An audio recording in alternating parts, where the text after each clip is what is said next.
bikin nangis, atap rumah bocor. Tetapi suami lebih memilih menafkahi mantan istrinya. Halo Bunda, semoga Bunda semuanya dalam keadaan sehat dan bahagia ya. Sebelum masuk ke ceritanya jangan lupa absen terlebih dahulu ya. Bunda-bunda semua dari daerah mana saja. Jangan lupa like, komen dan subscribe channel ini ya. Selamat menonton. Aku, Dinda, duduk di ujung meja makan yang dingin dan sunyi, memandangi suamiku, Mas Ghafur, yang begitu sibuk dengan tumpukan uang pecahan 50 ribuan dan 100 ribuan di depannya. Jemarinya cekatan menghitung, menyusun, lalu menyelipkan ke dalam amplop coklat seperti sedang mengatur anggaran perusahaan. Tapi ini bukan perusahaan, ini rumah tangga. Dan uang itu bukan untuk kami, bukan untuk memperbaiki genteng bocor yang tiap hujan membuat air menetes di dekat tempat tidur. Itu uang untuk Nabila, mantan istrinya. Bulan ini Nabila minta tambahan. Katanya anak kami mau ikut les matematika. Katanya pelan, seolah mengabarkan sesuatu yang wajar dan tak perlu ditanggapi dengan perasaan. Aku kasih 700 ribu. Katanya penting. Aku hanya bisa menatapnya, lalu mengalihkan pandangan ke langit-langit yang berbekas coklat karena bocor seminggu lalu. Kalau untuk genteng rumah kita yang bocor itu gimana? Sudah makin parah loh, Mas. Dia berhenti sejenak, hanya untuk mengernyit dan kembali menunduk pada uangnya. Nanti dulu. Tunggu gajian bulan depan, ya. Dan disitulah rasanya seperti ditampar. Selalu seperti itu. Untuk Nabila, uang selalu ada. Untukku, nanti dulu. Bukan hanya hari ini, tapi setiap bulan. Aku yang tinggal bersamanya, menemaninya, mengurus rumah, menyambutnya pulang, tidur bersamanya, selalu jadi yang dinomorduakan. Sedang Nabila, wanita dari masa lalunya, tetap jadi prioritas utama, seolah aku hanya selipan dalam kehidupannya yang penuh catatan lama. Rasanya seperti makan bersama orang asing. Di satu sisi aku tahu dia suamiku, tapi di sisi lain, aku merasa seperti orang luar yang numpang hidup di rumah sendiri. Aku ingin marah, ingin berteriak, tapi hanya bisa menggigit bibir, menahan sesuatu yang meletup di dada. Kadang aku bertanya-tanya, apakah aku hanya istri pengganti? Tempatnya pulang karena tak ada pilihan lain? Suara gesekan uang yang dilipat dan dimasukkan ke amplop terasa seperti gemeretak kaca di telinga. Uang sekolah anak nggak bisa ditunda, Din. Lagian kamu tahu sendiri, aku nggak mau dibilang nggak bertanggung jawab sama anak. Aku menatapnya tajam, tapi dia tak menoleh sedikit pun. Hanya fokus pada tangannya yang memasukkan amplop itu ke tas kerja. Tangannya cepat, tapi hatinya lambat. Lambat menyadari luka yang ia tinggalkan setiap kali memilih mantan istrinya daripada perasaan istri sahnya sekarang. Aku menarik napas panjang. Tak ada yang bisa kuucap. Bahkan air mata pun enggan jatuh. Mungkin karena sudah terlalu sering keluar. Yang tertinggal hanya sesak yang menggumpal di dada. Mungkin inilah rasanya jadi wanita yang dihitung-hitung, tapi tak pernah dihargai. Pagi itu, seperti biasa, aku sedang menyeduh kopi ketika ponsel Mas Ghafur bergetar di atas meja. Dia sedang di kamar mandi, jadi ponsel itu tetap diam di sana. Layar menyala dengan notifikasi dari aplikasi chat. Nama yang muncul membuat jantungku langsung mencelos. Nabila. Lagi. Sudah berapa kali dalam sebulan ini aku melihat nama itu muncul? Seolah-olah hidup kami bertiga, bukan berdua. Seolah-olah aku harus terus berbagi perhatian dan rasa aman dengan bayangan masa lalu yang belum benar-benar pergi. Awalnya aku selalu menahan diri. Aku selalu berusaha untuk percaya, untuk tidak mencampuri urusan mereka. Aku tahu Nabila adalah ibu dari anak Mas Ghafur. Dan aku tidak pernah ingin jadi istri yang kejam, yang memutus hubungan ayah dan anak hanya karena ego. Tapi pagi itu, entah kenapa hatiku berkata lain. Mungkin karena aku mulai lelah. Mungkin karena aku sudah terlalu sering berusaha mengerti tanpa pernah benar-benar dimengerti. Tanganku gemetar saat mengambil ponsel itu. Aku tak berniat membuka banyak, hanya ingin tahu kenapa wanita itu begitu sering menghubungi. Tapi satu pesan itu, hanya satu, cukup membuatku limbung. Mas, kamu kan dulu janji akan selalu ada untukku. Aku masih sayang sama kamu. Mataku membeku. Nafasku seakan tertahan di tenggorokan. Rasa panas menjalar dari ubun-ubun sampai ujung kaki. Bukan sekadar kata-kata yang membuatku hancur, tapi kenyataan bahwa itu dikirim belum lama.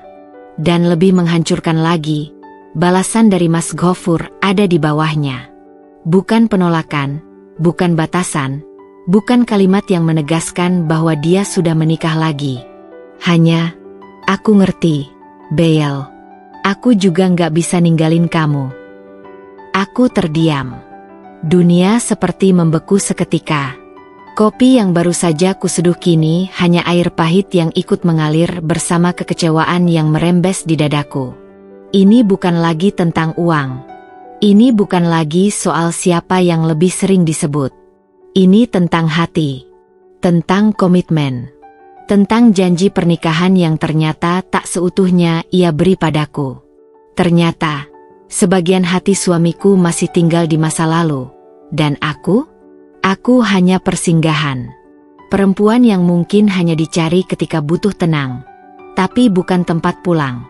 Mas Ghafur keluar dari kamar mandi, mengeringkan rambutnya dengan handuk kecil, tampak santai seperti tak ada yang salah. Aku buru-buru meletakkan ponselnya kembali di tempat semula, berpura-pura sedang membaca pesan di ponselku sendiri. Tapi dalam hatiku, badai sudah meletus. Aku ingin bertanya, ingin meneriakkan semua rasa sakit yang mengalir deras di dalam dada. Tapi aku terlalu takut. Takut jawaban yang kudapat justru akan lebih menyakitkan dari pesan itu sendiri. Jadi aku diam. Diam sambil menyusun keberanian, sambil menyiapkan hati, karena aku tahu, ini baru awal dari luka yang lebih dalam. Aku menyimpannya selama 2 hari. Rasa sakit itu, rasa curiga yang mencakar-cakar dinding pikiranku, kutahan sekuat tenaga sambil berpura-pura tidak tahu. Tapi setiap kali melihat wajah Mas Ghafur, setiap kali mendengar notifikasi ponselnya berbunyi, hatiku seperti dipermainkan. Aku tidak bisa lagi tersenyum lepas. Bahkan makanan yang biasanya kunikmati dengan tenang, kini hambar di lidah. Ada rasa getir yang tak bisa ditutupi, rasa yang membuatku muak pada keadaan, dan pada diriku sendiri yang masih mencoba bertahan dengan luka yang semakin dalam. Hingga malam itu, saat kami sedang duduk di ruang tamu, televisi menyala, menampilkan berita yang tak kuperhatikan. Aku hanya melihat wajahnya dari samping. Tenang, datar, seolah tak ada yang disembunyikan. Tapi aku tahu, di balik ketenangan itu, ada sesuatu yang menganga. Dan akhirnya, aku tak bisa menahan diri lagi. Aku lihat chat kamu sama Nabila, ucapku pelan, tapi cukup untuk membuatnya menoleh. Alisnya terangkat, lalu wajahnya berubah waspada. Chat yang mana? Yang bilang kamu nggak bisa ninggalin dia. Yang dia bilang masih sayang sama kamu. Sekejap, udara terasa lebih dingin. Wajahnya memucat. Aku tahu dia kaget, tapi dia mencoba tetap tenang. Din, itu cuma omongan dia. Aku cuma bales seadanya. Aku cuma menunaikan kewajiban. Kewajiban? Tanyaku, suaraku bergetar. Kewajiban apa yang membuatmu berkata seperti itu? Kewajiban apa yang membuatmu seolah masih menyisakan ruang di hatimu untuk dia? Dia terdiam. Matanya menghindar, seperti mencari jawaban di udara. Tapi aku tahu, keheningan itu justru menjadi jawaban yang paling menyakitkan. Karena jika memang tidak ada apa-apa, seharusnya dia langsung menyangkal. Seharusnya dia langsung menggenggam tanganku, meyakinkanku bahwa dia sepenuhnya milikku sekarang. Tapi dia diam. Dan diamnya itu seperti pisau yang menggores pelan, tapi dalam. Aku hanya nggak mau bikin masalah, Din. Akhirnya dia bersuara, tapi bukan penjelasan yang kudapat, melainkan alasan klise yang tak menyelesaikan apapun. Aku nggak enak kalau terlalu tegas ke Nabila. Aku takut dia ngelarang aku ketemu anakku. Aku tertawa pahit. Jadi kamu biarkan dia masuk lagi ke hidup kita? Kamu biarkan dia bicara soal perasaan. Dan kamu hanya membalas dengan dalih takut kehilangan anak. Kali ini, dia tak menjawab. Wajahnya tertunduk. Dan aku merasa seperti sedang berbicara sendiri. Seperti sedang menangisi sebuah hubungan yang mungkin tak pernah sepenuhnya milikku. Aku ingin marah, ingin membanting sesuatu. Tapi bahkan emosiku pun terasa lelah. Yang tersisa hanya kecewa yang pelan-pelan berubah menjadi kesadaran. Mungkin aku memang tidak pernah jadi yang utama. Mungkin sejak awal, aku hanya jadi pelengkap dalam cerita lama yang belum selesai. Dan malam itu, aku tidur membelakanginya. Bukan karena marah, tapi karena tak sanggup melihat wajah yang dulu begitu aku cintai, kini hanya menyisakan rasa asing. Di sisi ranjang yang sama, kami tertidur dalam keheningan. Tapi hati kami sudah tak lagi berada di tempat yang sama. Sejak malam pengakuan itu, aku tahu ada sesuatu dalam diriku yang mulai berubah. Bukan karena aku tidak lagi mencintainya, tapi karena aku mulai mencintai diriku sendiri. Rasa sakit itu terlalu dalam untuk diabaikan, dan aku sadar, kalau terus seperti ini, aku hanya akan terus kehilangan harga diriku sedikit demi sedikit. Hari-hariku tidak lagi sama. Senyumku menjadi tipis, sapaku menjadi datar, dan setiap kali dia bicara tentang Nabila, bahkan dengan nada datar pun, aku merasa seperti dikhianati untuk kesekian kalinya. Aku lelah. Lelah menjadi perempuan yang terus mengalah demi cinta yang tak sepenuhnya kembali padaku. Aku mulai berpikir, sampai kapan aku hidup begini? Sampai kapan aku terus duduk di rumah, menunggu seorang suami yang hanya pulang membawa kabar dari masa lalunya? Aku butuh sesuatu untuk menegakkan diriku sendiri, untuk tidak terus bergantung pada penghasilan dan kebijakan hatinya yang labil. Maka diam-diam, aku mulai mengambil beberapa pekerjaan freelance dari teman lama. Menulis konten, mengelola media sosial, membuat desain sederhana, pekerjaan-pekerjaan ringan yang bisa kulakukan dari rumah, di sela waktu memasak dan membereskan rumah. Rasanya seperti bernapas lagi.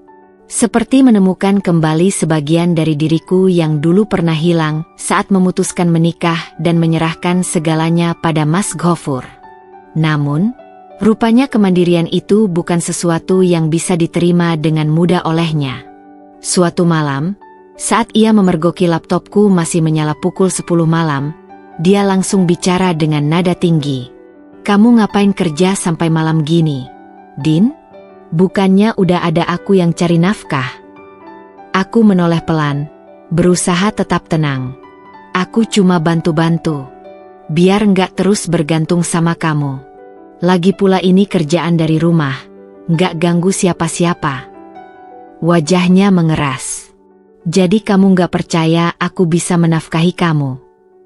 Aku tersenyum kecut. Ironis sekali.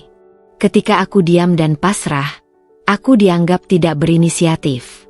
Ketika aku mulai berdiri di atas kakiku sendiri, aku dianggap meragukan kemampuannya. Bukan gak percaya, Mas, tapi kadang, aku cuma pengen punya pegangan sendiri. Biar kalau ada apa-apa, aku gak bingung. Kalau ada apa-apa, itu maksudnya apa? Nada suaranya mulai tinggi. "Kamu ngerasa aku nggak bisa jagain kamu, ya?" Aku menatapnya. Untuk pertama kalinya benar-benar dalam. Ingin sekali aku bilang, "Iya, Mas, karena kamu lebih jagain mantanmu daripada aku." Tapi yang keluar hanya helaan napas panjang. Aku lelah berdebat. Bahkan tenagaku untuk menangis pun mulai habis. Semua ini terasa seperti benang kusut yang makin ditarik, makin ruwet. Malam itu, kami kembali tidur tanpa bicara. Tapi bedanya, kali ini aku tidak merasa bersalah. Aku justru merasa lega.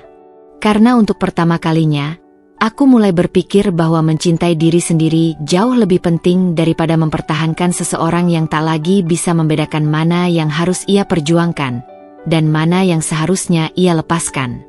Hidup punya caranya sendiri untuk membuka tabir yang tersembunyi. Kadang lewat ketidaksengajaan yang tampak sepele, kadang lewat percakapan ringan yang tak direncanakan. Dan sore itu, aku mengalami keduanya. Aku sedang membeli perlengkapan dapur di toko dekat komplek saat seseorang memanggil namaku. Suaranya familiar, dan ketika aku menoleh, mataku langsung membelalak kecil. "Fitri?" tanyaku, nyaris tak percaya. "Ya ampun, Dinda. Lama banget gak ketemu," ucapnya riang. Lalu kami berpelukan sebentar. Fitri adalah teman lama dari kampus. Dulunya cukup dekat denganku. Tapi sejak menikah, kami jarang sekali berinteraksi. Setelah basa-basi dan saling menanyakan kabar, obrolan kami mengalir tanpa beban. Sampai satu kalimat keluar dari mulutnya, membuatku tercekat. "Kamu kan sekarang istrinya Ghafur, ya?" "Wah, berarti kamu juga kenal Nabila?" Aku menegang. "Iya, kenal. Mantan istrinya." Fitri terkekeh. "Dulu aku satu tempat kerja sama Nabila, sebelum dia resign. Sekarang masih suka kontak juga. Sih, kadang curhat. Dia tuh emang pinter. Ya, bawa-bawa nama anak biar dapat apa yang dia mau." Aku menelan ludah. "Maksudnya?" Dia menatapku, lalu menurunkan suaranya. "Dia tuh sekarang pacaran lagi, Din. Udah lama, malah. Tapi cowoknya kayaknya nggak kerja tetap. Gitu deh, tipikal cowok manis tapi numpang hidup." Kadang aku suka mikir, uang yang dia minta ke Ghafur itu beneran buat anak, atau buat liburan mereka. Karena pernah tuh, dia update jalan-jalan ke puncak, Stay Chation. Padahal waktu itu katanya uang sekolah anak belum lunas. Aku sampai mikir, ini orang beneran mikirin anak, atau cuma manfaatin keadaan. Jantungku serasa berhenti berdetak. Mulutku kering. Aku hanya bisa mengangguk pelan, berpura-pura tidak terkejut. Tapi dalam hatiku, badai kembali mengamuk. Fitri tidak tahu bahwa aku selama ini menahan sabar, menekan diri sendiri untuk tetap terlihat kuat dan pengertian. Sementara ternyata aku sedang dibohongi.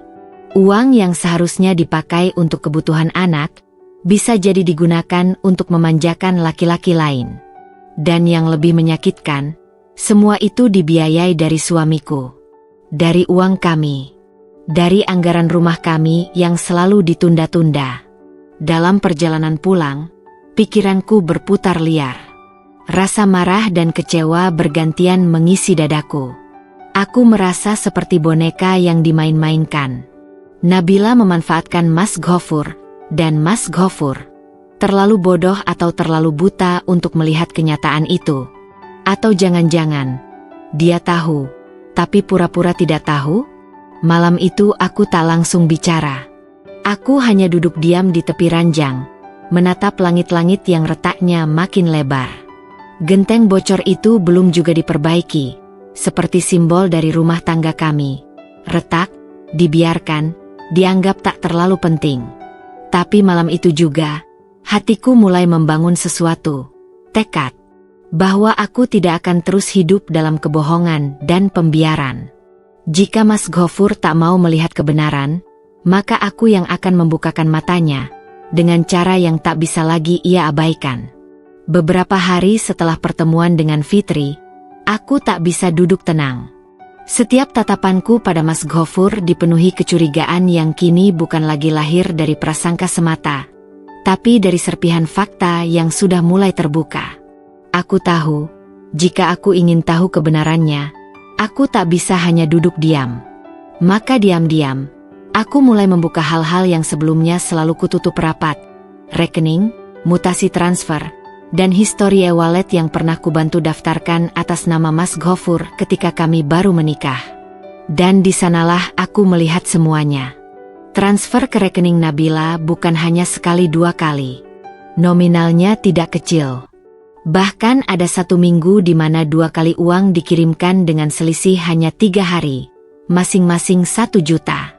Saat kutelusuri lebih jauh, kutemukan pula bukti pembelian tiket kereta ke Bandung, reservasi hotel di sebuah aplikasi pemesanan online, dan pembelian makan malam dari restoran mahal. Semuanya tercatat rapi, seperti catatan dosa yang menunggu waktu untuk dibacakan di hadapan hakim.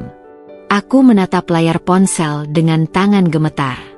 Rasanya seperti dikhianati 2 kali. Pertama oleh wanita yang terus-terusan menampilkan diri sebagai ibu penuh perjuangan, dan kedua oleh suamiku sendiri, yang buta atau mungkin sengaja menutup mata terhadap semua permainan itu. Apa aku begitu tidak penting baginya? Apa wajahku tidak pernah muncul di benaknya saat ia mentransfer uang untuk keperluan yang bahkan tidak ada hubungannya dengan anak?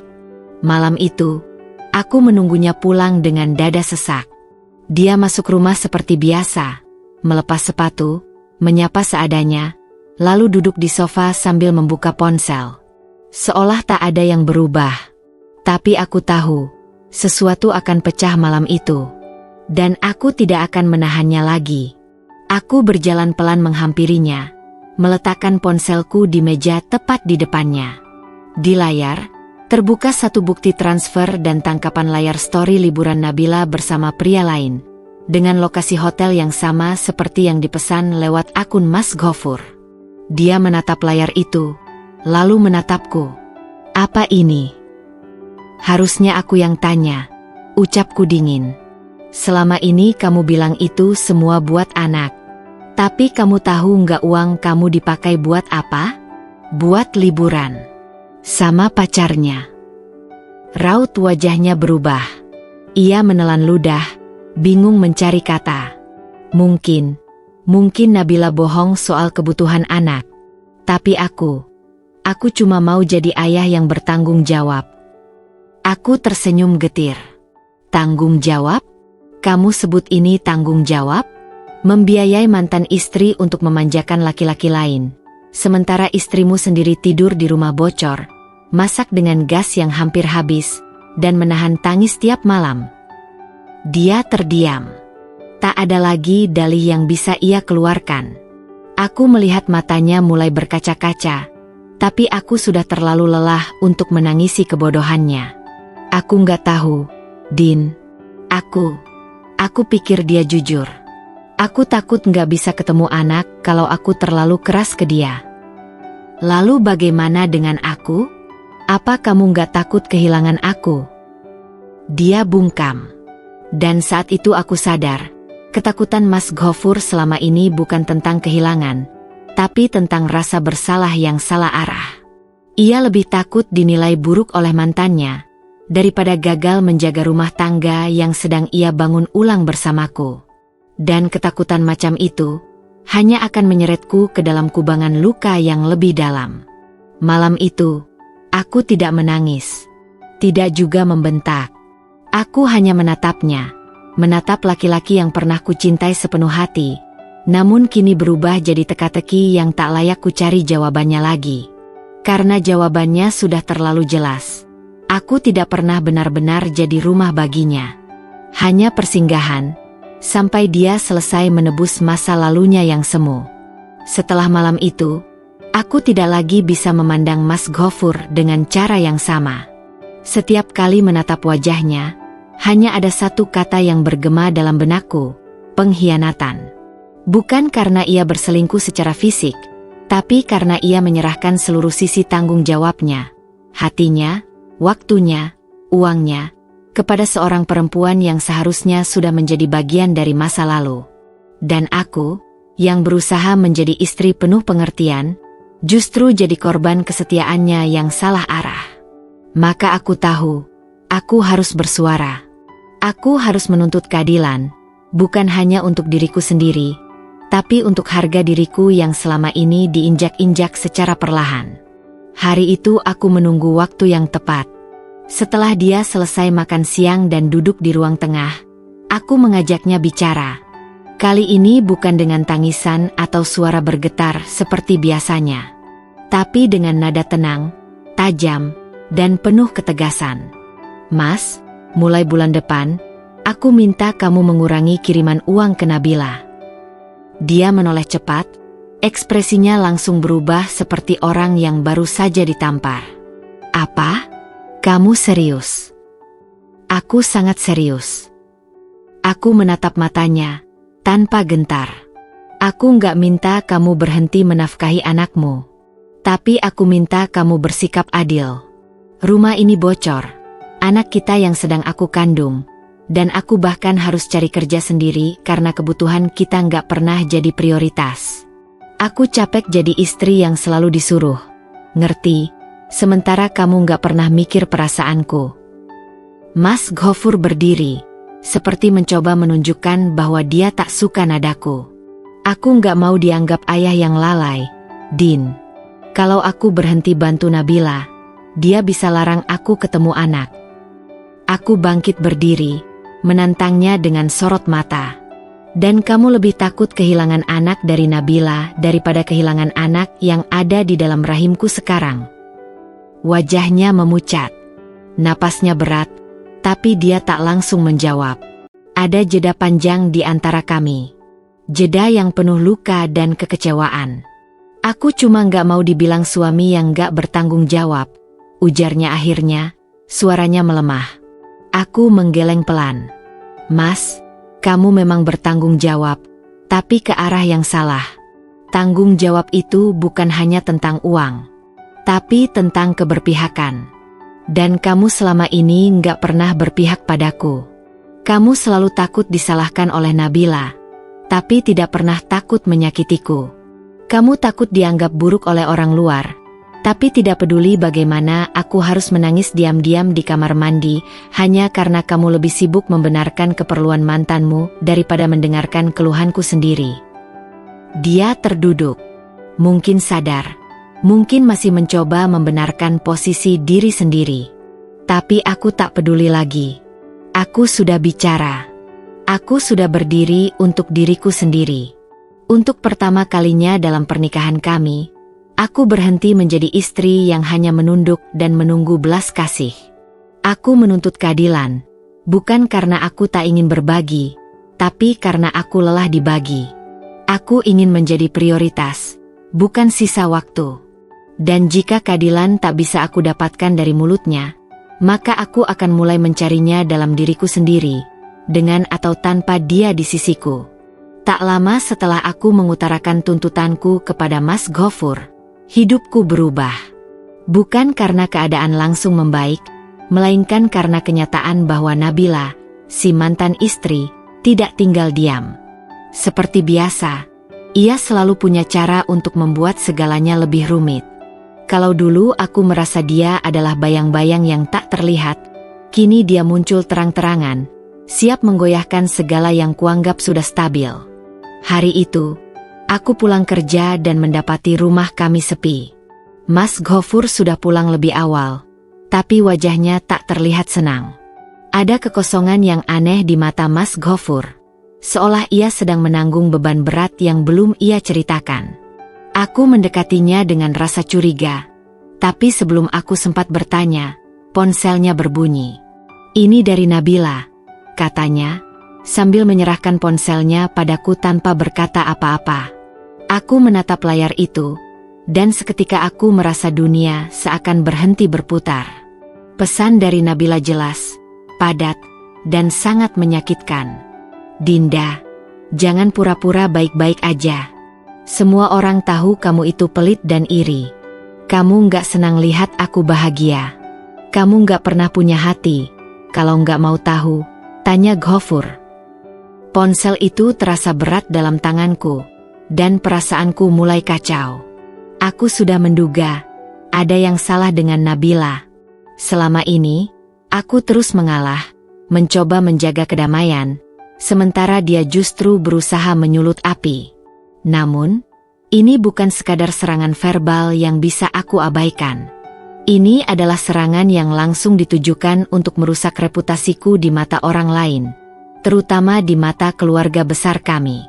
Aku melempar ponsel itu kembali ke Mas Ghafur, yang terlihat bingung antara khawatir dan cemas. "Mas, Apa ini maksudnya? Dia berani-beraninya menyebarkan fitnah seperti itu tentang aku.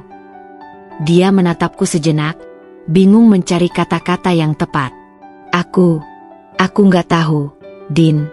Tapi kamu tahu kan, dia itu sering ngomong gitu. Mungkin dia cuma emosi. Mungkin emosi? Aku menjawab dengan suara yang mulai bergetar. Ini bukan soal emosi, Mas. Ini soal apa yang dia lakukan untuk merusak hidupku.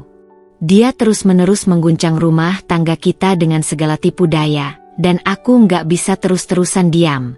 Aku nggak akan jadi sasaran fitnah seperti ini. Namun, reaksi Mas Ghafur tidak seperti yang kuharap.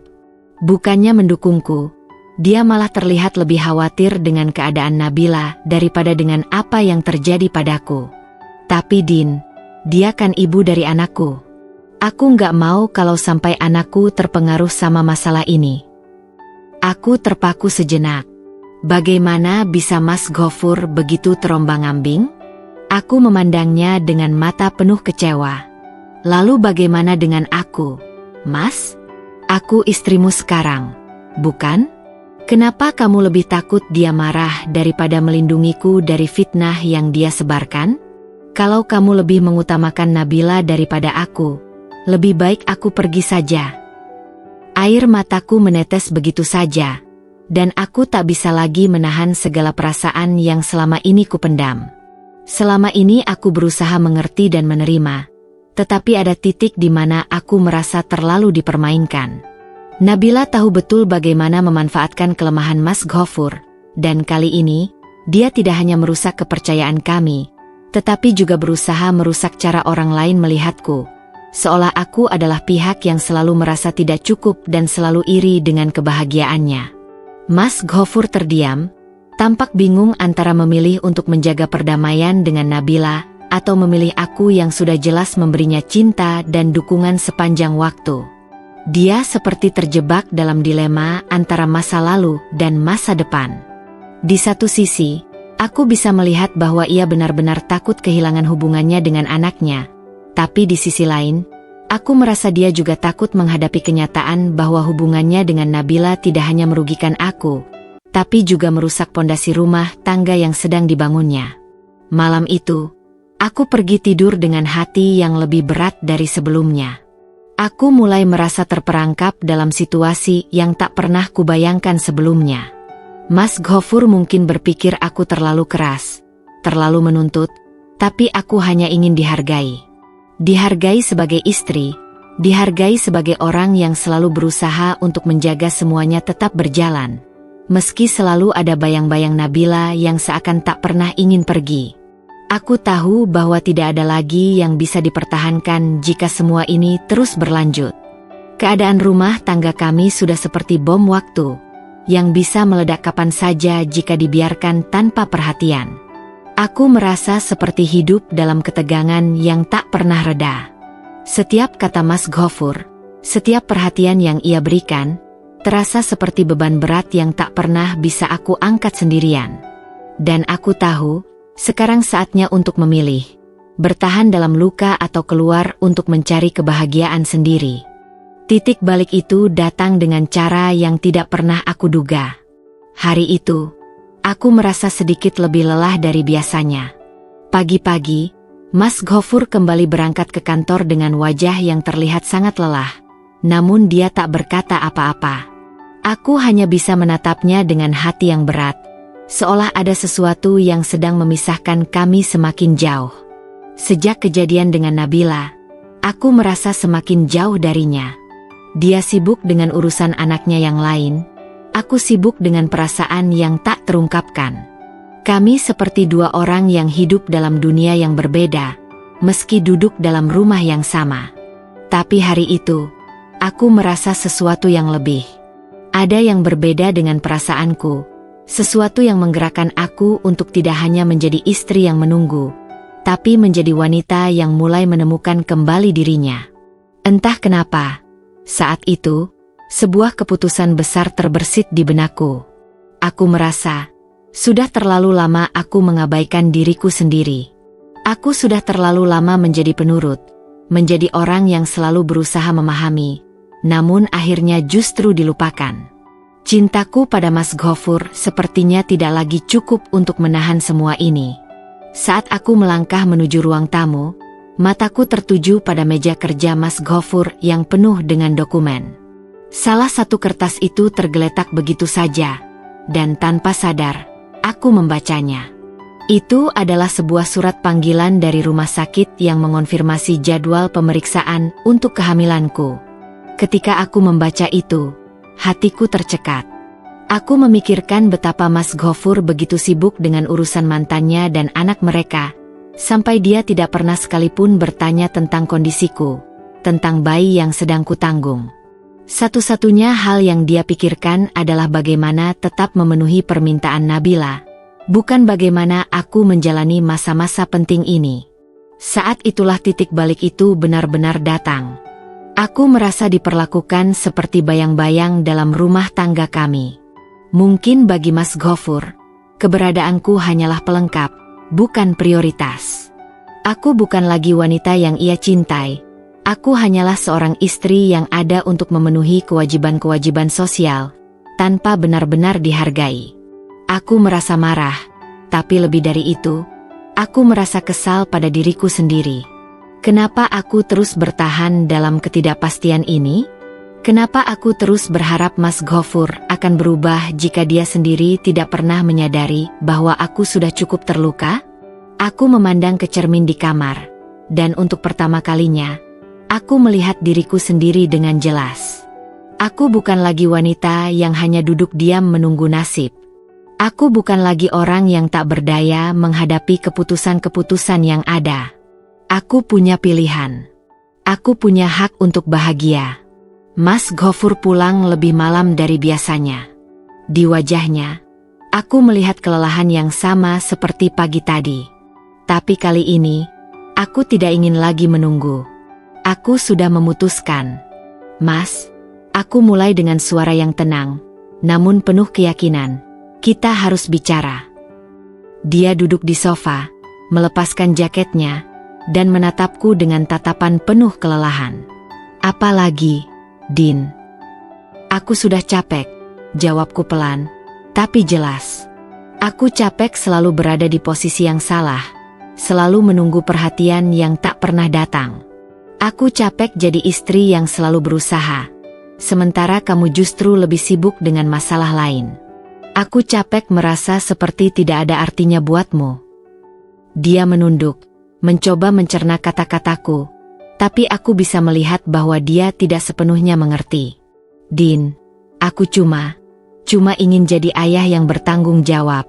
Aku nggak mau anakku nggak dapat perhatian. Anak kita juga butuh perhatian, Mas. Jawabku dengan lebih keras, suaraku mulai bergetar. Tapi kamu nggak pernah melihat aku, kan? Kamu nggak pernah tahu bagaimana rasanya menjadi istri yang selalu berjuang sendiri. Kamu nggak pernah tahu bagaimana rasanya menunggu, menanti perhatian yang nggak pernah datang. Aku berhenti sejenak, mencoba menenangkan diri, tapi amarahku sudah terlanjur keluar. Aku nggak bisa terus-terusan hidup seperti ini, Mas. Aku nggak bisa terus menjadi istri yang harus mengalah pada segalanya, pada Nabila, pada anaknya. Aku juga punya hak untuk bahagia. Ada keheningan di antara kami. Wajah Mas Ghafur terlihat bingung, namun matanya mulai menunjukkan sedikit penyesalan. Mungkin dia baru sadar, mungkin juga sudah terlambat. Aku tidak tahu lagi. Yang aku tahu adalah bahwa aku harus mulai mencintai diriku sendiri, bahkan jika itu berarti melepaskan orang yang pernah aku cintai. Keputusan untuk pergi datang begitu mendalam, seperti dorongan hati yang tak bisa lagi dibendung. Semuanya terasa begitu jelas. Aku tidak bisa lagi tinggal dalam rumah yang penuh dengan luka ini. Aku sudah cukup. Cukup dengan kebohongan yang tak pernah terungkap. Cukup dengan perasaan yang selalu disisihkan. Cukup dengan harapan yang tak pernah terwujud. Sudah cukup. Pagi itu, aku bangun lebih awal dari biasanya. Semua barangku sudah kutata dalam koper kecil, dan aku merasa seolah ada beban berat yang akhirnya bisa aku lepaskan.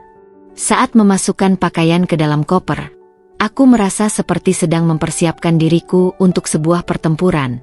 Pertempuran untuk diriku sendiri. Aku tahu bahwa dengan pergi, aku tidak hanya meninggalkan rumah ini, tetapi juga meninggalkan masa depan yang telah aku bayangkan selama ini bersama Mas Ghafur. Suasana rumah masih sunyi, meskipun jam sudah menunjukkan pukul 7 pagi. Mas Ghafur belum bangun, dan aku memilih untuk tidak membangunkannya. Aku merasa berat, tapi juga lega. Selama ini, aku selalu berusaha untuk menyelamatkan pernikahan kami, berusaha menjadi istri yang baik, yang mengerti, yang selalu mengalah. Tetapi semua itu tidak pernah dibalas dengan cara yang layak. Tidak ada kebahagiaan yang bisa aku rasakan. Tidak ada rasa dihargai. Setiap hari hanya menjadi rutinitas yang semakin menghancurkan hatiku. Aku tak ingin terus terjebak dalam hubungan yang hanya memberi rasa sakit. Ketika aku selesai menyiapkan semuanya, aku duduk sejenak di sofa. Air mata menetes, tapi kali ini, aku merasa lebih kuat daripada sebelumnya. Aku tahu ini bukanlah akhir, tetapi sebuah awal. Awal dari hidupku yang baru, jauh dari semua pengkhianatan dan kebohongan. Aku berhak mendapatkan kebahagiaan yang sejati, dan itu tidak akan aku temukan jika tetap tinggal di sini, dalam rumah ini, dengan seorang suami yang terus mengutamakan masa lalunya daripada masa depannya. Beberapa detik kemudian, langkahku menuju pintu mulai terasa semakin pasti. Aku tidak menoleh lagi. Aku tahu, begitu aku melangkah keluar, aku akan meninggalkan segalanya. Aku tidak tahu apakah Mas Ghafur akan menyadarinya, atau bahkan peduli. Tapi aku tahu satu hal, ini adalah keputusan yang aku buat untuk diriku sendiri. Aku berhak bahagia, dengan atau tanpa dia di sisiku. Aku membuka pintu dengan pelan, berusaha tidak membuat suara yang mengganggu. Tapi seolah tak ada lagi yang bisa aku sembunyikan. Aku mendengar langkah kaki Mas Ghafur yang tiba-tiba muncul di belakangku. "Din, mau kemana?" Suaranya terdengar kebingungan, seperti baru terbangun dan langsung diserang kenyataan yang tidak ia duga.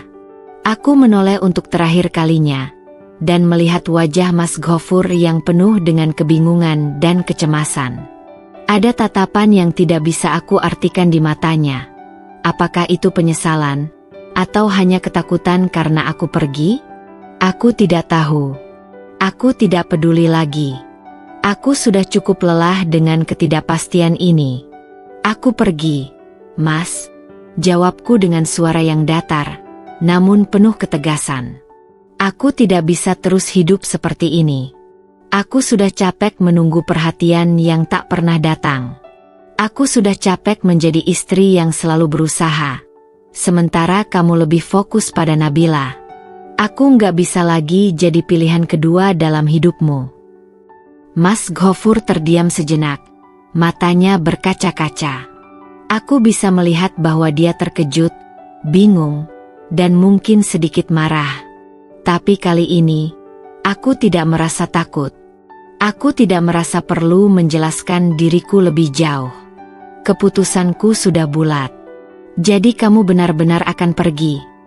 Tanyanya lagi, suara berat dan terputus-putus, seperti mencoba meyakinkan dirinya sendiri bahwa ini semua tidak nyata. "Aku harus, Mas," jawabku dengan mantap. "Aku nggak bisa terus-terusan seperti ini. Kamu nggak bisa terus-menerus memberikan semuanya pada Nabila dan mengabaikan aku. Aku punya hak untuk bahagia, dan aku nggak akan menemukan kebahagiaan itu kalau terus bersama kamu dalam keadaan seperti ini." Aku bisa melihat bagaimana ekspresi Mas Ghafur berubah. Di matanya, ada kekhawatiran, ada penyesalan, dan ada rasa kehilangan. Tapi bagi aku, itu sudah terlambat. Penyesalan tidak akan mengembalikan waktu, tidak akan bisa mengubah apa yang sudah terjadi. Semua keputusan yang dia buat selama ini, untuk terus memberi pada Nabila, untuk mengabaikanku, untuk membuatku merasa tidak berarti, semuanya sudah terlalu jauh.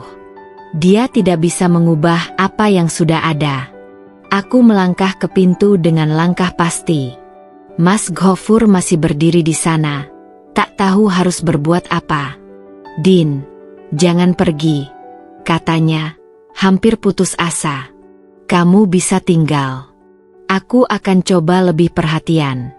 Aku janji." Aku berhenti sejenak, menatapnya dengan penuh perasaan yang campur aduk. Tapi tidak ada lagi yang bisa dia katakan yang bisa mengubah keputusanku. Tidak ada lagi alasan untuk bertahan. "Mas, aku nggak butuh janji. Aku butuh tindakan. Dan kamu sudah terlambat." Aku membuka pintu dan melangkah keluar. Ketika pintu itu menutup di belakangku, aku merasa dunia seakan berhenti sejenak. Tidak ada lagi suara, tidak ada lagi kata-kata. Hanya ada aku, dan jalan yang terbentang di depanku, penuh dengan ketidakpastian, tapi juga penuh dengan harapan baru. Aku tahu, ini bukanlah akhir dari segalanya. Ini adalah awal dari perjalanan baru yang akan mengajarkan aku untuk mencintai diri sendiri, untuk lebih menghargai diriku, dan untuk akhirnya merasakan kebahagiaan yang selama ini aku cari. Nabila selalu tampak seperti sosok yang tak terjamah masalah, wanita yang seakan memiliki semuanya, keindahan, pesona, dan kekuatan untuk mengendalikan banyak orang di sekitarnya. Namun, aku mulai menyadari bahwa apa yang terlihat di permukaan tidak selalu mencerminkan kenyataan. Ketika aku memutuskan untuk pergi dari rumah Mas Ghafur, aku merasa seolah-olah beban yang selama ini menekan dadaku telah terangkat. Namun, satu hal yang tidak bisa aku hindari adalah kenyataan bahwa Nabila, mantan istri Mas Ghafur, masih memiliki pengaruh besar dalam hidup kami, meski kini kami telah terpisah. Aku tahu bahwa dia selalu memanfaatkan kelemahan Mas Ghafur, memanipulasi setiap perasaan dan kewajiban yang ada untuk kepentingannya sendiri. Dan meskipun aku sudah keluar dari rumah itu, masih ada perasaan tak nyaman yang menggelayuti pikiranku setiap kali teringat tentang Nabila. Ada sesuatu yang aneh, yang tak pernah bisa aku lepaskan begitu saja.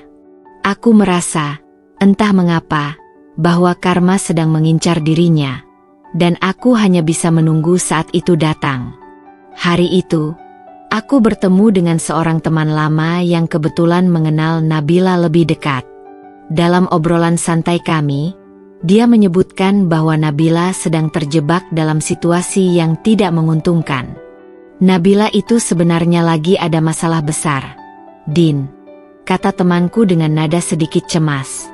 "Dia nggak pernah cerita ke kamu, tapi dia sekarang lagi dililit utang besar.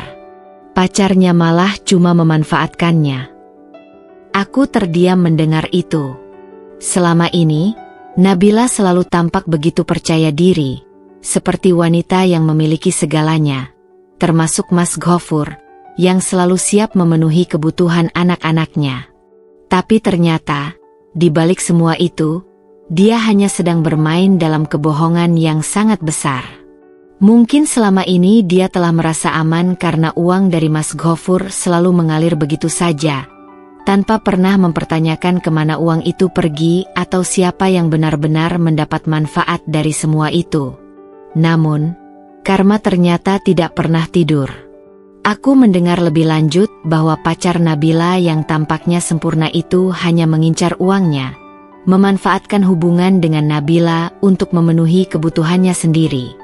Dan begitu uang dari Mas Ghafur berkurang, pacar itu pun mulai menunjukkan sisi aslinya.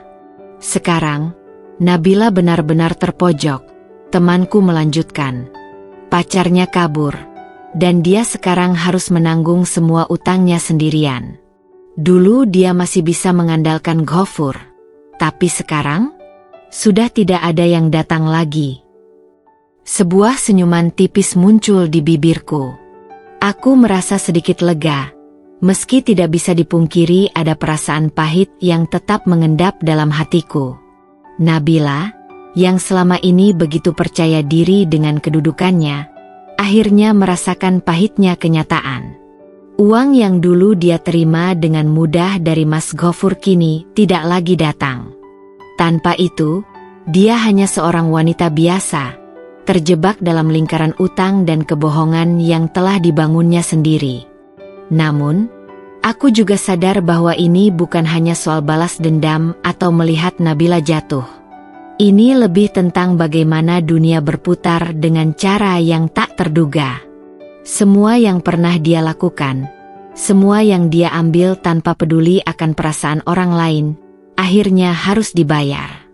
Karma memang tak pernah datang langsung, tapi dia pasti datang pada akhirnya. Mungkin ini adalah cara dunia mengajarkan bahwa segala tindakan, baik atau buruk, pasti akan ada akibatnya.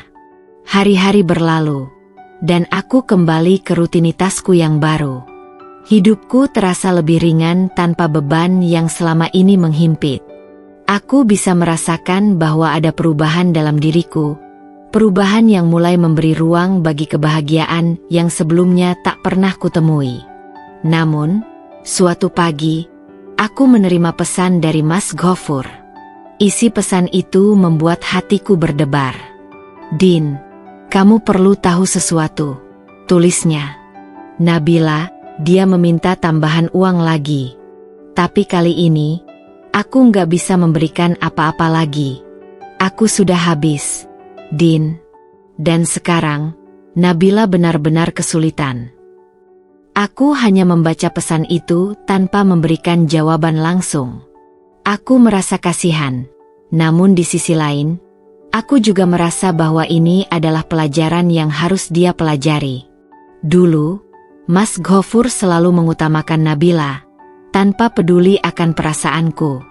Sekarang, saat dia benar-benar membutuhkan bantuan, dia baru menyadari betapa sulitnya untuk mencari seseorang yang bisa diandalkan. Tak lama kemudian, Mas Ghafur menghubungiku lagi, kali ini lebih putus asa. "Din, aku nggak tahu harus bagaimana. Aku harus bantu Nabila. Tapi aku juga nggak bisa terus-terusan seperti ini. Semua yang aku berikan selama ini, dia habiskan begitu saja." Mendengar kata-katanya, aku merasa ada campuran perasaan, ada sisi empati, namun juga sebuah kelegaan. Aku tahu Mas Ghafur merasa terjebak, tetapi di sisi lain, aku merasa bahwa ini adalah akibat dari semua yang dia lakukan selama ini. Selama bertahun-tahun, dia telah memberi tanpa batas kepada Nabila, tanpa pernah berpikir tentang konsekuensinya. Dan sekarang, ketika dunia mulai berbalik, dia hanya bisa merasakan betapa sulitnya hidup tanpa bantuan orang lain. Aku tidak bisa tidak merasa sedikit puas. Mungkin ini terdengar egois, tetapi aku merasa bahwa Nabila harus membayar harga untuk semua manipulasi yang selama ini dia lakukan. Namun, aku juga tahu bahwa karma bukanlah soal balas dendam, melainkan tentang keseimbangan. Nabila sudah mendapat apa yang dia inginkan selama ini, dan sekarang saatnya dia merasakan bagaimana rasanya kehilangan segalanya. Aku hanya bisa menunggu, merasa sedikit tenang dengan kenyataan bahwa hidup terus berjalan. Nabila mungkin sedang terjebak dalam keadaan yang sulit, namun ini adalah hasil dari pilihan-pilihannya sendiri. Dan aku, yang dulu hampir tenggelam dalam kesedihan karena kehilangan Mas Ghafur, kini bisa menarik napas lega. Aku tahu bahwa hidupku ke depan akan lebih baik, meskipun Nabila sedang menghadapi jatuh bangunnya karma.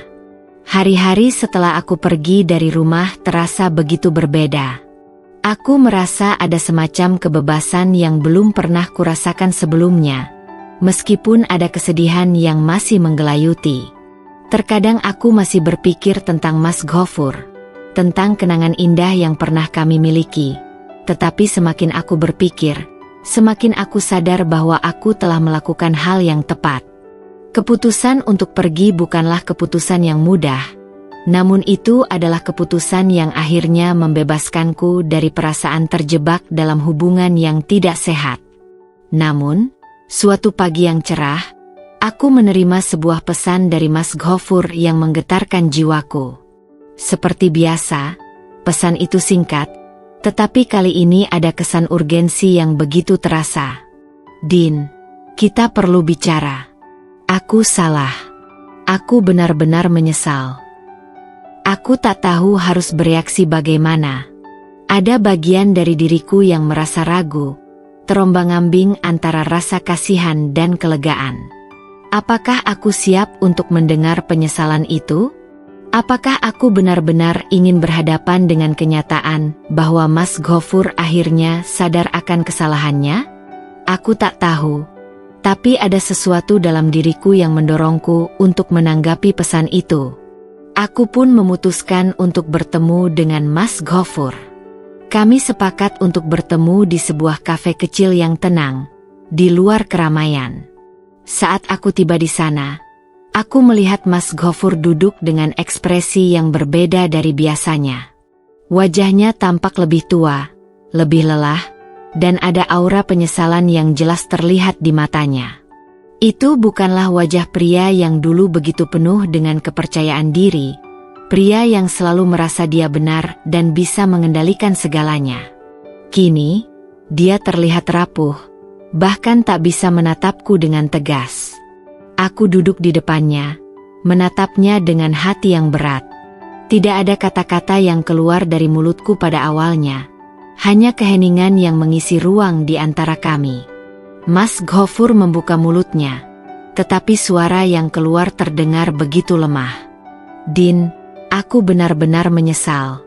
Aku nggak tahu apa yang telah kulakukan. Aku terlalu sibuk dengan Nabila, terlalu mengabaikan kamu. Aku nggak bisa memperbaiki semuanya, tapi aku benar-benar minta maaf.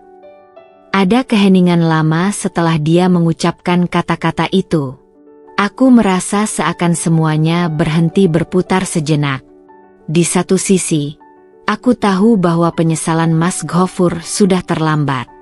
Aku sudah membuat keputusan untuk keluar dari kehidupan yang penuh ketidakpastian ini. Tetapi di sisi lain, ada bagian dari diriku yang merasa bahwa mungkin, hanya mungkin, ada ruang untuk memahami apa yang dia rasakan.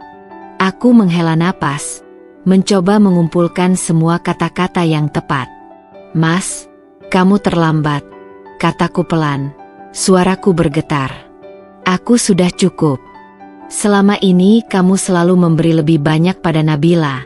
Dan aku selalu ada di belakang, menunggu perhatian yang tak pernah datang. Kamu bilang itu kewajiban. Tapi aku merasa kamu lebih peduli padanya daripada aku.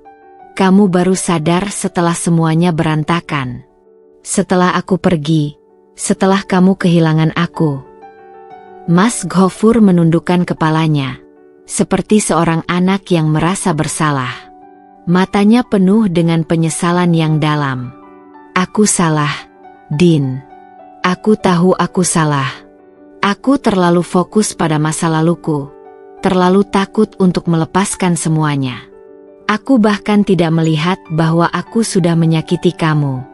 Aku nggak pernah benar-benar melihat kamu, perasaanmu. Aku terlalu terlena dengan rasa bersalah karena sudah meninggalkan Nabila. Aku nggak tahu bagaimana cara memperbaikinya sekarang. Aku diam sejenak, menatapnya dengan perasaan yang campur aduk. Ada bagian dari diriku yang merasa kasihan, tetapi juga ada rasa yang lebih besar, yaitu kelegaan. Akhirnya dia menyadari apa yang aku rasakan, meskipun sudah terlambat. Tidak ada yang bisa mengubah waktu, dan aku tahu, meskipun Mas Ghafur menyesal, hal itu tidak akan membuat segalanya kembali seperti semula. Mas, kataku perlahan, aku nggak butuh penyesalan sekarang. Aku butuh tindakan dari dulu. Kamu terlalu lama mengabaikan aku, terlalu lama memilih untuk memberi lebih pada Nabila dan mengorbankan aku dalam diam. Aku nggak bisa hidup seperti itu lagi. Air mata mulai mengalir di wajah Mas Ghafur. Dia menghapusnya dengan kasar, tetapi aku bisa melihat betapa tulusnya penyesalannya. Din, tolong beri aku kesempatan. Aku akan memperbaiki semuanya. Aku akan mengurangi nafkah ke Nabila. Aku janji. Aku tidak tahu harus menjawab apa. Apakah aku harus memberinya kesempatan? Apakah aku harus percaya bahwa dia benar-benar akan berubah? Rasanya semua janji ini sudah terlalu sering terucap sebelumnya. Aku tahu bahwa kata-kata itu kosong tanpa bukti yang nyata. Mas, kata-kata kamu gak akan pernah cukup lagi. Kamu tahu, aku gak akan bisa kembali ke situasi yang sama. Aku sudah memilih jalan ini untuk diriku sendiri. Kamu terlambat sadar, Mas. Wajah Mas Ghafur semakin kusam, dan tubuhnya tampak semakin lelah. Aku tahu betapa beratnya perasaan penyesalan itu. Namun, aku juga tahu bahwa ini adalah harga yang harus dia bayar. Dia telah mengabaikan aku terlalu lama, dan kini, saat semuanya sudah berantakan, dia baru menyadari betapa besar kehilangan itu. Aku berdiri, bersiap untuk pergi, dan meninggalkan Mas Ghafur dengan penyesalannya yang terlambat. Aku tidak tahu apa yang akan terjadi dengan kamu dan Nabila, Mas. Tapi aku sudah memilih jalan hidupku. Aku ingin bahagia, dan itu tidak ada di sini, di antara kita. Mas Ghafur hanya bisa menatapku dengan penuh sesal. Namun aku tahu bahwa kata-kata tidak akan mengubah apa yang telah terjadi. Penyesalan datang terlambat, dan kini saatnya aku melangkah jauh dari semua itu.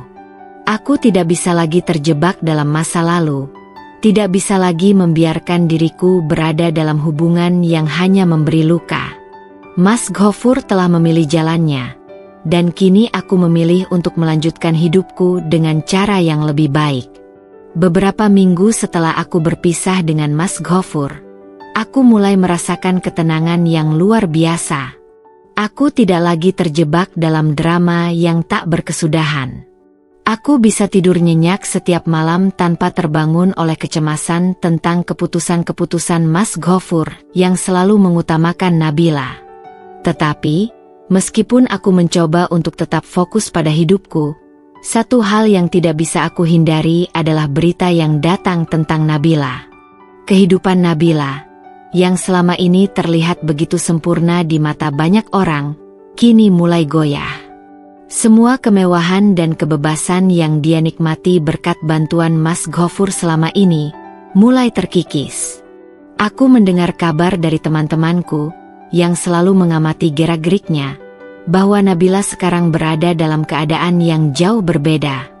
Sebelumnya, dia selalu bisa mengandalkan Mas Ghafur untuk memenuhi segala kebutuhan hidupnya, baik itu untuk anak-anaknya, kebutuhan pribadi, bahkan untuk liburan dan gaya hidupnya yang mewah. Namun kini, semua itu berubah dalam sekejap.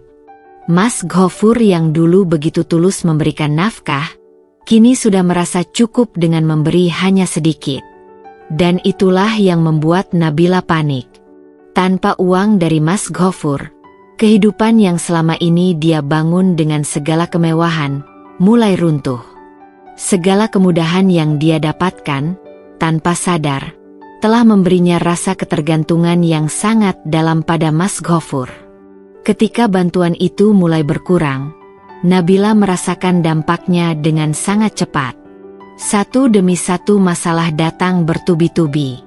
Utang yang selama ini dia abaikan mulai menumpuk. Tidak hanya itu, pacarnya yang dulu selalu mendampinginya, pacar yang konon katanya sangat mencintainya, tiba-tiba hilang begitu saja. Aku sempat mendengar dari teman-teman yang masih berhubungan dengan Nabila, bahwa pacar itu kabur begitu dia tahu bahwa bantuan dari Mas Ghafur sudah mulai berkurang. Semua yang selama ini dia anggap sebagai sumber keamanan finansial, kini tinggal kenangan. Aku tak bisa menahan rasa lega yang muncul begitu mendalam. Selama ini, aku selalu merasa ada yang tidak adil dalam hubungan mereka. Nabila menggunakan Mas Ghafur, memanfaatkan kelemahan pria itu untuk kepentingannya sendiri. Namun, karma tak pernah tidur. Aku tahu, meskipun hidupku sudah berjalan dengan lebih tenang, Aku masih harus mendengar tentang bagaimana Nabila akhirnya merasakan apa yang selama ini dia lakukan kepada orang lain. Satu hari, aku mendapat pesan singkat dari Mas Ghafur. Pesan itu berisi permintaan untuk berbicara denganku. Setelah beberapa kali berpikir, akhirnya aku memutuskan untuk menemui Mas Ghafur di tempat yang kami biasa bertemu. Begitu aku tiba, aku bisa melihat ekspresi wajah Mas Ghafur yang tampak gelisah, dan di matanya ada kekhawatiran yang mendalam. "Din," katanya dengan suara rendah, "Nabila, dia sudah terjerat utang besar. Semua yang dia bilang, semuanya ternyata bohong. Aku nggak tahu harus bagaimana. Aku nggak bisa membantunya lagi. Kamu tahu kan, aku sudah berjanji untuk mengurangi nafkahnya, tapi dia nggak bisa menerima kenyataan itu. Aku hanya bisa menatapnya dengan bingung. Aku nggak tahu apa yang kamu harapkan, Mas. Kamu sudah terlalu lama memberi segalanya untuk Nabila. Sekarang dia merasakannya, dan itu adalah akibat dari semua yang dia lakukan.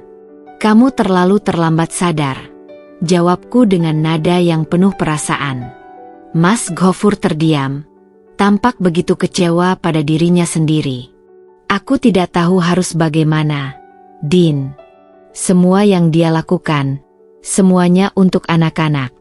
Aku merasa bersalah jika aku tidak membantu, tapi di sisi lain, aku juga merasa dia memanfaatkanku."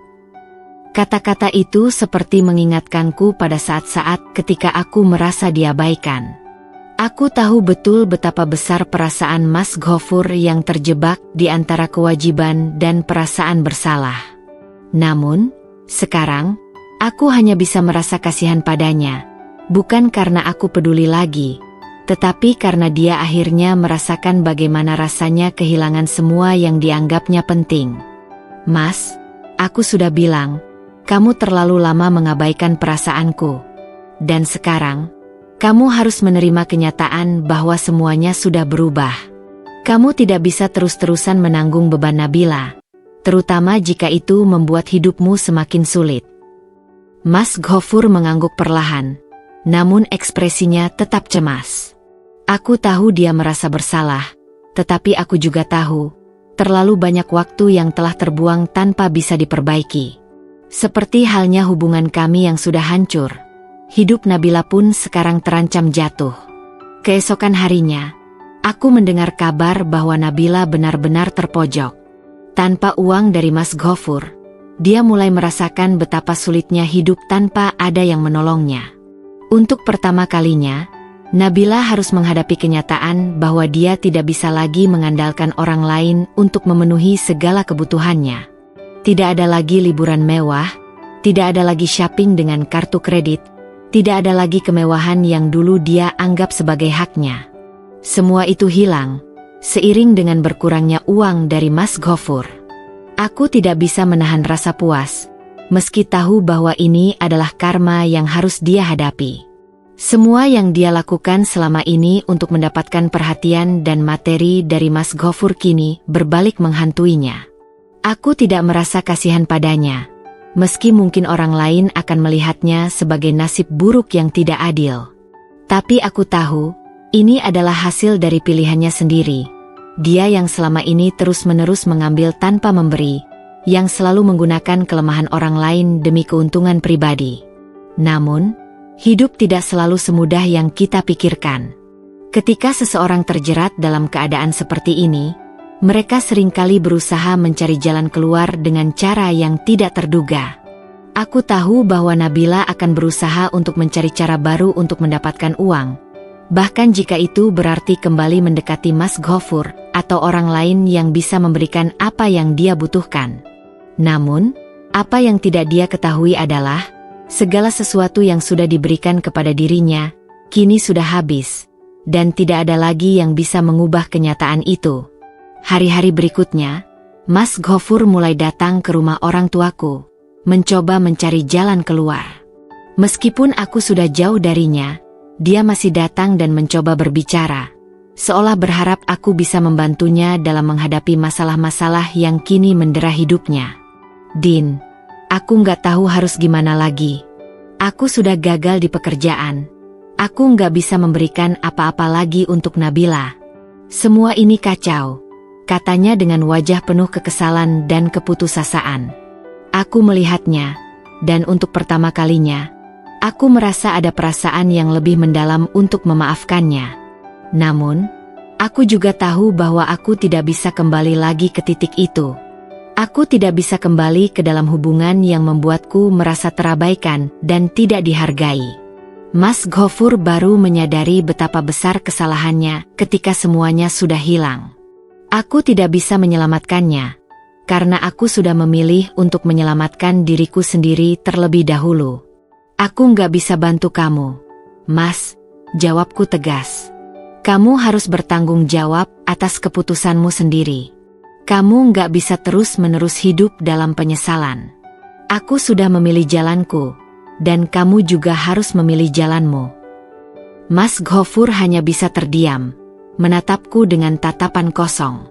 Untuk sesaat, aku melihat kembali pria yang dulu aku kenal. Pria yang selalu bisa diandalkan, yang selalu ada untuk keluarganya. Tetapi, seiring berjalannya waktu, dia berubah menjadi seseorang yang terjebak dalam rasa bersalah yang tak pernah berujung. Semakin dia mengabaikan tanggung jawabnya, semakin besar kesalahan yang dia buat.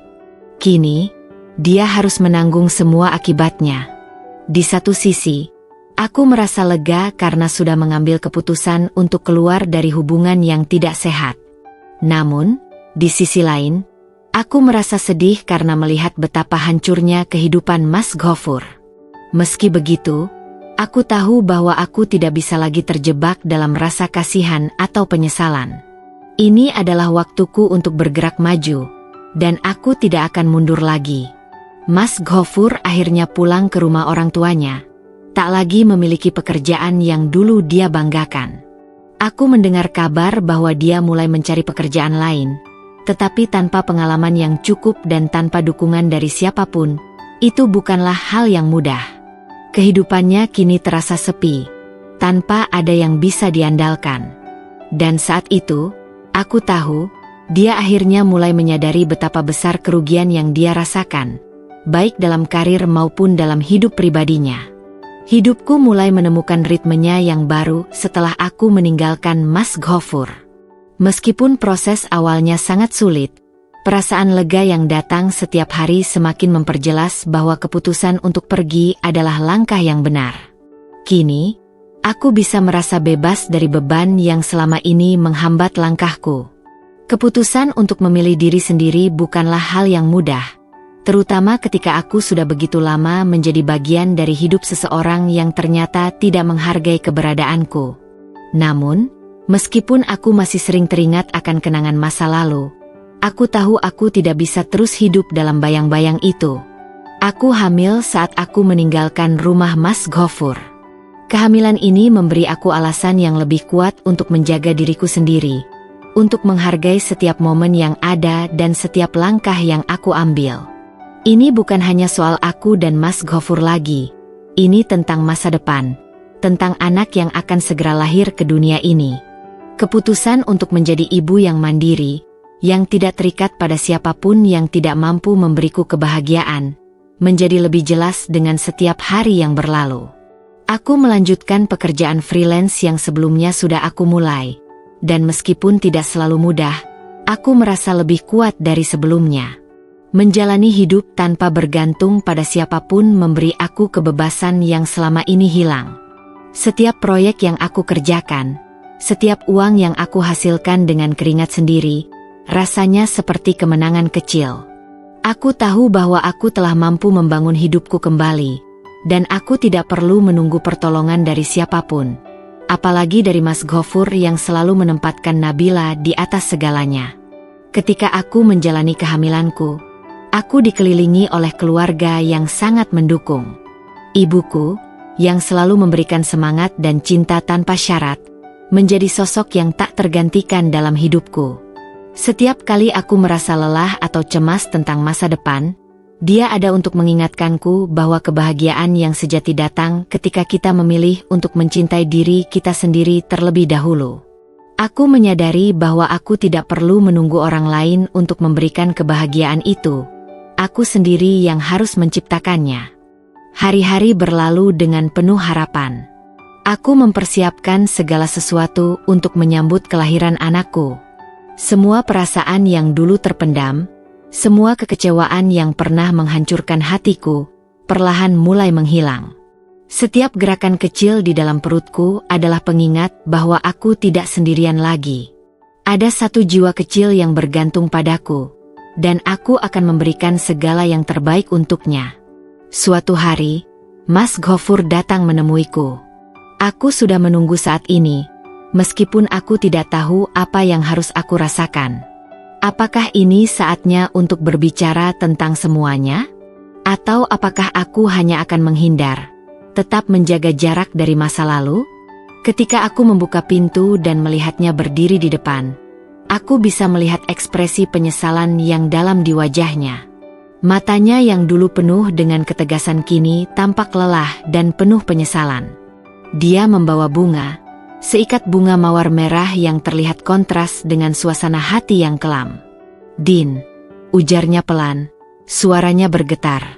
"Aku tahu aku sudah salah. Aku tidak bisa mengubah masa lalu, tapi aku ingin mencoba memperbaiki semuanya.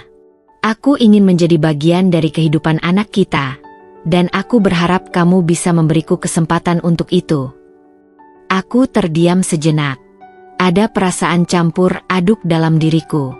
Di satu sisi, aku merasa kasihan padanya. Aku tahu dia merasa hancur karena semuanya sudah terlambat. Namun, di sisi lain, aku tahu betul bahwa aku tidak bisa kembali lagi ke dalam hubungan yang penuh dengan pengorbanan tanpa penghargaan. Aku sudah memilih untuk hidup dengan lebih baik, lebih bahagia, dan aku tidak akan membiarkan siapapun, bahkan Mas Ghafur sekalipun, merusak kebahagiaanku yang baru ini. "Aku menghargai kamu datang ke sini, Mas," jawabku akhirnya dengan suara tenang. "Tapi aku sudah memilih jalanku. Aku sudah memutuskan untuk bahagia, dan aku tahu aku bisa melakukannya tanpa kamu. Anak kita akan tetap mengenalmu, dan kamu punya kesempatan untuk menjadi bagian dari hidupnya. Tapi aku tidak bisa kembali lagi ke masa lalu yang penuh dengan drama itu." Mas Ghafur menundukkan kepalanya, seolah menerima kenyataan bahwa aku sudah tidak menginginkannya lagi. Aku tahu ini bukan hal yang mudah baginya. Tetapi aku juga tahu bahwa dia harus menerima konsekuensi dari semua yang telah dia lakukan. Keputusannya untuk selalu memberi segalanya pada Nabila, mengabaikan aku, dan akhirnya kehilangan segala sesuatu yang berharga dalam hidupnya, adalah hasil dari pilihannya sendiri.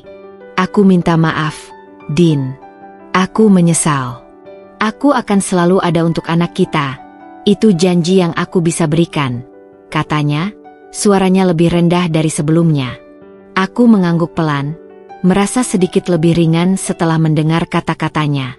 Ini adalah akhir dari segala sesuatunya. Akhir dari hubungan kami, tetapi juga awal dari kehidupan yang baru. Aku tidak lagi berharap atau membutuhkan sesuatu dari Mas Ghafur. Aku sudah cukup kuat untuk berdiri di atas kakiku sendiri, dan aku tahu, hidupku ke depan akan penuh dengan kebahagiaan yang aku ciptakan sendiri.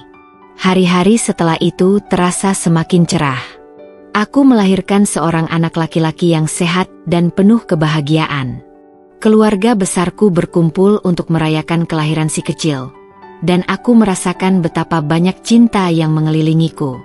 Ini adalah kebahagiaan yang sejati, bukan kebahagiaan yang bergantung pada orang lain, tetapi kebahagiaan yang datang dari dalam diri sendiri.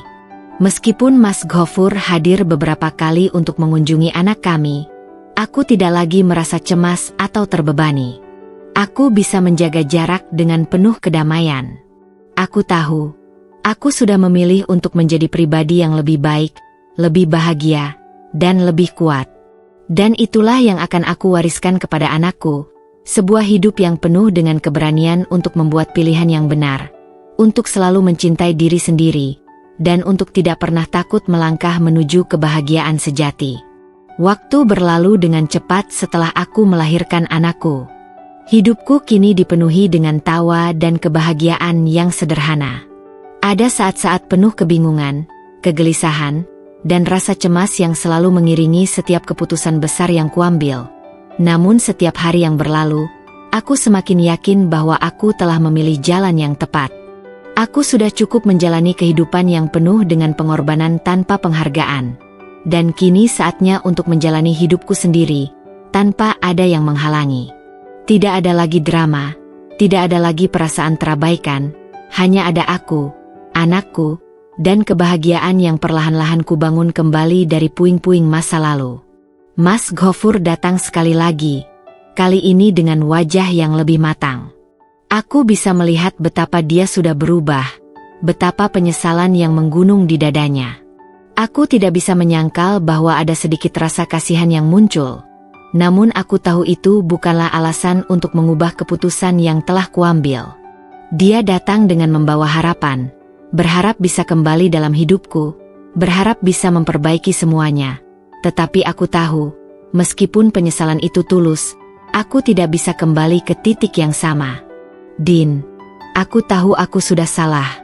Aku tidak bisa mengubah apa yang sudah terjadi, tapi aku ingin kamu tahu bahwa aku sangat menyesal.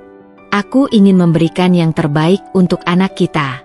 Aku ingin memperbaiki kesalahan-kesalahan yang telah aku buat, katanya dengan suara yang penuh penyesalan.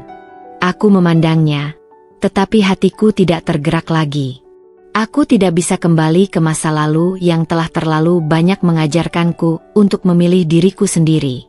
Aku tidak bisa memaafkan diriku jika aku kembali ke hubungan yang sama, yang hanya akan membawaku kembali ke dalam lingkaran kesalahan yang tak pernah selesai.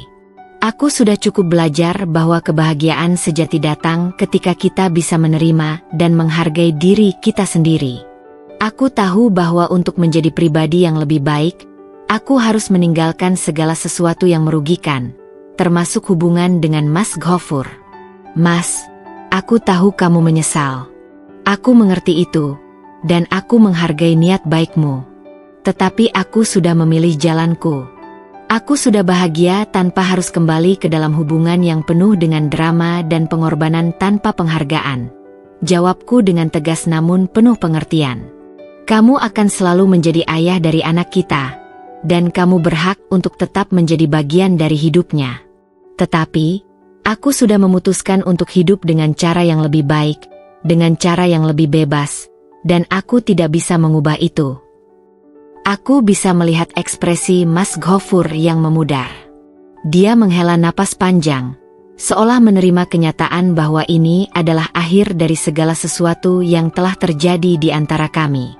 Aku tidak tahu apa yang ada dalam pikirannya, tapi aku tahu bahwa dia harus melanjutkan hidupnya dengan cara yang sama seperti aku melanjutkan hidupku, menerima kenyataan dan memilih untuk maju, meskipun dengan segala penyesalan yang ada. Aku bisa merasakan betapa beratnya baginya, tetapi aku juga tahu bahwa ini adalah keputusan yang terbaik untuk kami berdua. Mas Ghafoor tidak berkata apa-apa lagi. Dia hanya mengangguk pelan dan menundukkan kepalanya, seolah berusaha menerima bahwa aku tidak akan kembali kepadanya. Aku tidak merasa kasihan. Aku merasa tenang, merasa bahwa aku sudah mengambil langkah yang benar. Ini bukan hanya tentang aku dan Mas Ghafoor. Ini tentang masa depan yang lebih baik, tentang aku yang memilih untuk mencintai diri sendiri terlebih dahulu, sebelum bisa mencintai orang lain dengan tulus. Setelah itu, aku memutuskan untuk berfokus sepenuhnya pada hidupku. Aku mengurus anakku dengan sepenuh hati, memberi dia kasih sayang yang tidak terbagi, dan membesarkannya dengan segala kemampuan yang aku miliki. Keluargaku menjadi sandaran yang tak ternilai harganya.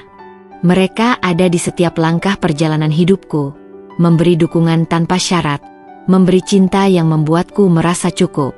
Aku tidak lagi merasa kesepian atau tertekan.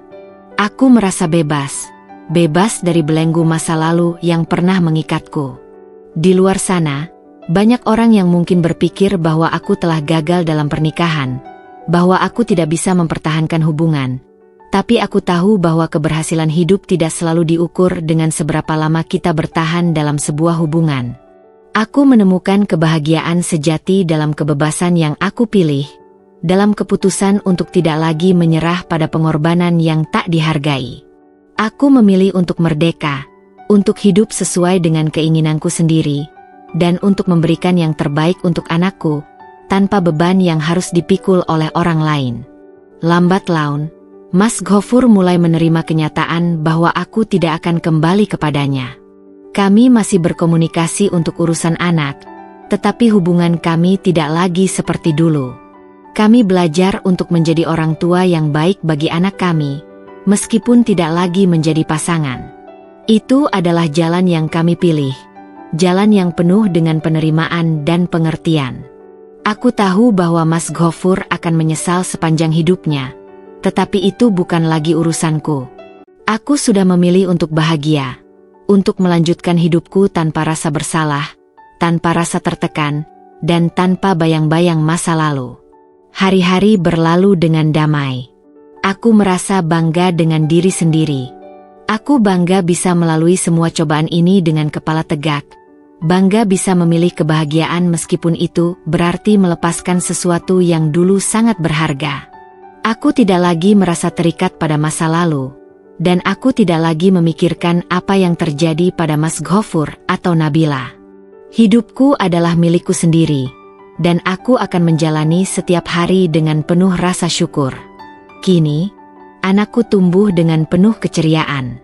Setiap senyumannya adalah hadiah terbesar dalam hidupku. Dia adalah alasan aku memilih untuk terus maju, alasan aku memilih untuk bahagia, dan alasan aku untuk tetap percaya bahwa hidup ini selalu memberi kesempatan kedua. Meskipun jalan yang aku pilih bukanlah jalan yang mudah, aku yakin bahwa inilah jalan yang membawa aku menuju kebahagiaan sejati. Pada akhirnya, aku tahu bahwa aku tidak perlu takut akan masa depan. Karena aku sudah belajar satu hal penting. Kita adalah penguasa atas kebahagiaan kita sendiri. Tidak ada orang lain yang bisa menentukan jalan hidup kita kecuali diri kita sendiri. Aku memilih untuk mencintai diri ini, untuk merayakan kebahagiaan yang aku ciptakan sendiri, dan untuk terus berjalan menuju kehidupan yang lebih baik. Aku telah memilih akhir yang baru, akhir yang penuh dengan harapan dan kebahagiaan. Aku sudah bebas, dan itulah yang paling penting.